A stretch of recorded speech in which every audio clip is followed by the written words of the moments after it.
couple emails that we still don't have your speech, and we need to make 50 copies.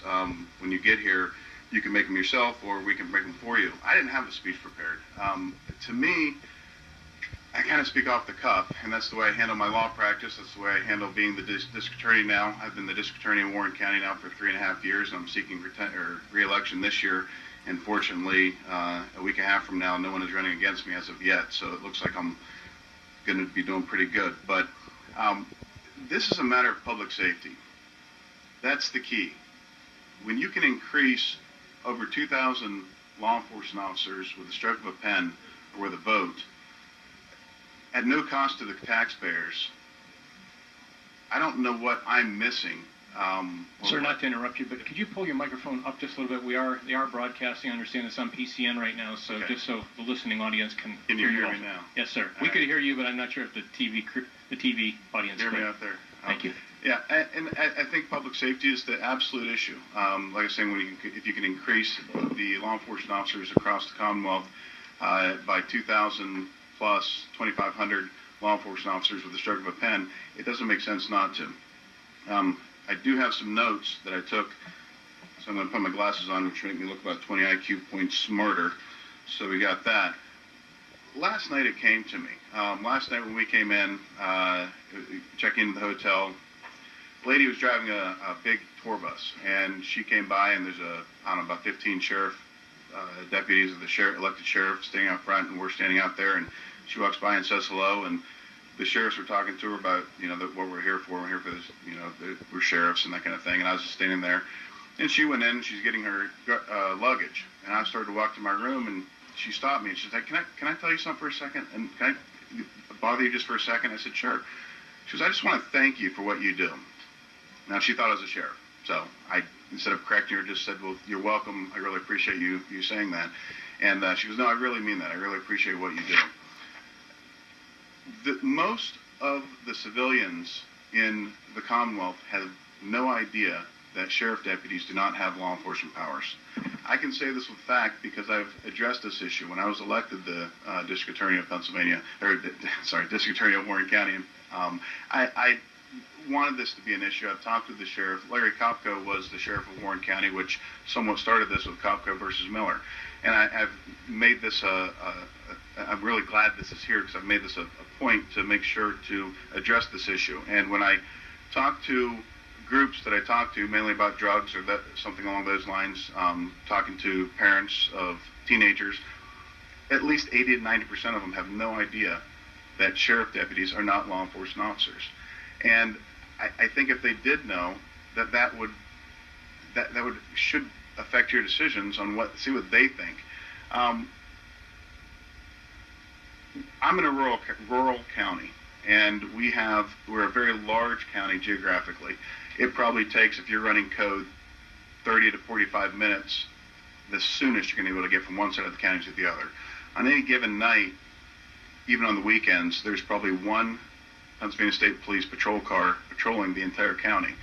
We have 3 municipal police departments, 1 that's a part-time sheriff, so we'll have 3 and a quarter, I guess, which patrol their areas. But the majority of the geographic land in Warren County is not patrolled except by 1 Pennsylvania State trooper. God forbid he's on an accident call and something else happens in Warren County, which does happen quite often. If the sheriff deputy should be able to go out to that call and investigate the scene or have the same powers as law enforcement officers. The only logical reason that I can think of why the legislator, why you as representatives would not want to pass a bill like this, besides the obvious political overtone that is out there, but the only logical reason is the training. To argue that the training is not, Act 2 is not as adequate as Act 120. I don't know. The only way you're going to know that is if you talk to someone who actually went through Act 120 training and went through the sheriff deputy training. However, everyone I've talked to seems to say they're exactly the same. They have basically the same instructors. They're trained in the same way. And in my experience as being a defense attorney for 12 years and now the DA for 3.5 years, I see absolutely no difference, but for the fact the sheriff deputies do not have that experience. The reason they don't have that experience is because they were told in 2003, 2004, they were no longer law enforcement officers. My FOP, which I'm a member of, took a vote last week, and the FOP voted unanimously in favor of House Bill 466. All of our members are municipal police officers, some deputies, the majority of municipal police officers, and unanimously, we have 38 members, 29 of them, I believe, voted, and everyone voted unanimously in favor of House Bill 466. This might be a rural city issue. Maybe that's the reason why there's a argument, which I don't really see a logical argument for it. But that being said, the rural counties need this. I have a Warren County Drug Task Force that I started when I became the DA. We have a heroin epidemic nationally, and Warren County, unfortunately, is not immune to this epidemic. This task force that was created, and the sheriff, who's my intelligence officer, who is one of the main thrusts in getting this going, and a deputy sheriff, D. Barrett Claycamp, is in the courtroom today, or in the room today also, was one of my coordinators. And getting that going has put a huge dent. We had a huge bath salt problem. We've pretty much eliminated bath salts in Warren County. Now heroin's starting to come in, and we have meth labs, but it's a fantastic venue for us to use to keep drugs out of Warren County. We do use deputies on the Warren County Drug Task Force, but they have to be Act 120, or the Attorney General, for the funds I get from the Attorney General's office, which is fantastic, they do that, can only be used for those officers. So that creates a vacuum in that there are half of our sheriff deputies are not Act 120 and therefore can't participate. I honestly don't see the argument for not passing this bill or not getting this through committee and arguing it further on down the line. There is no logical reason to not make sheriff deputies law enforcement officers with full powers, just like municipalities and the state police. And thank you for your time. Thank you, sir. Members of the question, we had Representative Daly and McCarter that had questions for the last testifier. Would Representative Daly be able to lead off? That would be great. Thanks, Mr. Chairman. Mr. Greene, thank you for being here today. Thank you. So I live in Montgomery County, which is about 800,000 people, and a lot of local police departments. And your comment that it might be an urban city issue, I think may not just be city, but so my question is, in an area that has a lot of local police departments and a pretty large sheriff's department, I'm concerned about chain of command, and I'm concerned about how that actually would fit in to the local police departments, because I think that that's I don't know if it's completely different. I've never lived in Warren County. I've lived in Montgomery County my whole life. But do you have any comments on that? First off, you can come to God's country anytime you'd like. It's up in Northwest PA. Probably a great place to vacation. It's wonderful. Absolutely. And I think there is that issue right now, and it's not an issue, but you have the state police with the same coverage as the City of Warren Police or the Conowanga Township Police or the other municipal police departments, and it works out fine. There are no issues. With the Sheriff's Department, I see the Sheriff's Department more as if there is a burglary in a part of my county that the state police have sole jurisdiction at this point, and let's say the Sheriff's Department, the House Bill 466 passes, and they have dual jurisdiction. Your question is, if, as I understand it, is now if they both get there at the exact same time, who has jurisdiction? Well, let me put it to you this way. First off, the decision maker, in my eyes, would be the district attorney. The district attorney is, by statute, the chief law enforcement officer in Warren County.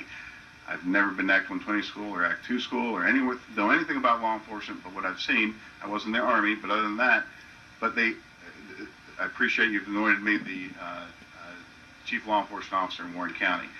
I would be able to say who has jurisdiction, one or the other. That being said, the Pennsylvania State Police, they are fantastic. Fortunately, in Warren County, we only have one homicide a year, maybe. I mean, I've had 4 since I've been DA. And the Sheriff's Department or the local municipal departments can't handle a homicide. We need to call in the state police, and they have their investigative team that comes from Erie to investigate that. It's a matter of logistics and whether the Sheriff's Department or the local municipality will be able to handle it or not. I don't see that as an issue. Once in a blue moon, if both arrive at the same time and you have a sheriff deputy that has a huge ego and a trooper that has a huge ego, then maybe you'd have an issue of whose case that is. But I think that can be easily worked out, and I really don't see that as an issue. The same way it's not an issue right now when a crime happens in the city of Warren and they both have jurisdiction. Thank you. Thank you. Representative McCarter. Thank you, Mr. Chairman. If I could follow up on, again, Representative Daley's question a little bit, I have the same concern, really, in a county where we have 49 different police departments, and trying to integrate into that the sheriff's department in terms of chains of command. I'm having difficulty in seeing how that plays out also, in terms of where that works in a county the size of Montgomery County, as an example. Sure. And I guess the question that really comes back to that also deals with pay issues. I think it's fair to say that the deputy sheriffs do not have quite the same pay stature at the present moment as the police officers do. And they're not covered under Act 111, and they're not also part of civil service completely in the same vein.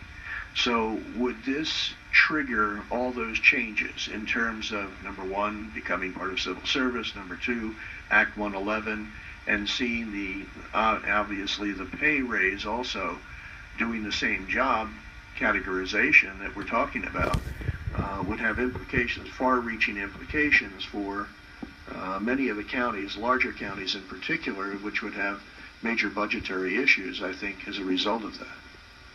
I don't think so, and I can only answer for Warren County, and I can't talk for the sheriff, but I am going to say, with regards to in Warren County, the sheriff would be seen more as, in that situation that I just talked about, with regards to both arriving at the same time, the state police would have jurisdiction over that case, because the sheriff would be seen more as a backup role, and that they are there for support. If they're the only ones that show up, then absolutely they're able to investigate it and have those powers. So I don't see that as an issue in my county. I don't know how it would play out in other counties. With regards to your other question, I don't see that as an issue, but I can't answer that intelligently because I don't know enough about it. Thank you. Representative Sims. Thank you, Mr. Chairman. And thank you, Mr. Greene, for testifying. Thank you. You obviously are testifying in support of HB 466. Are you a member of the Pennsylvania District Attorneys Association? I am. And are you aware that they are not supporting this bill? Kind of. I know Rich Long's here. I've talked to him a couple of times last week. I am aware they did not support it in 2008. I have not seen a letter or anything saying they're not supporting it this year. I have been told verbally by Mr. Long that he believes they're taking the same stance this year, but I'm not aware of any referendum or vote for that. And I have talked to the district attorneys in counties close to mine, and they're in favor of it. So, but yes, I am aware that they take an opposite position of what I'm. I suppose I'd like to ask for your opinion. I have an email here from a gentleman named Greg Rowe, who is the Pennsylvania District Attorneys Association's legislative liaison, and it's dated yesterday. And he says that the PDAA does not support HB 466 because adding a new entity to provide general police powers may cause duplication and issues of dueling jurisdiction, especially without any oversight by the local and state police. They're concerned about the impact on the balance of powers under current law possessed by local and state police and sheriffs. Do you disagree? I do. All right. And you mentioned that your local FOP voted unanimously in favor. Are you aware that the state FOP is opposed as well? I am. And do you disagree with the state FOP?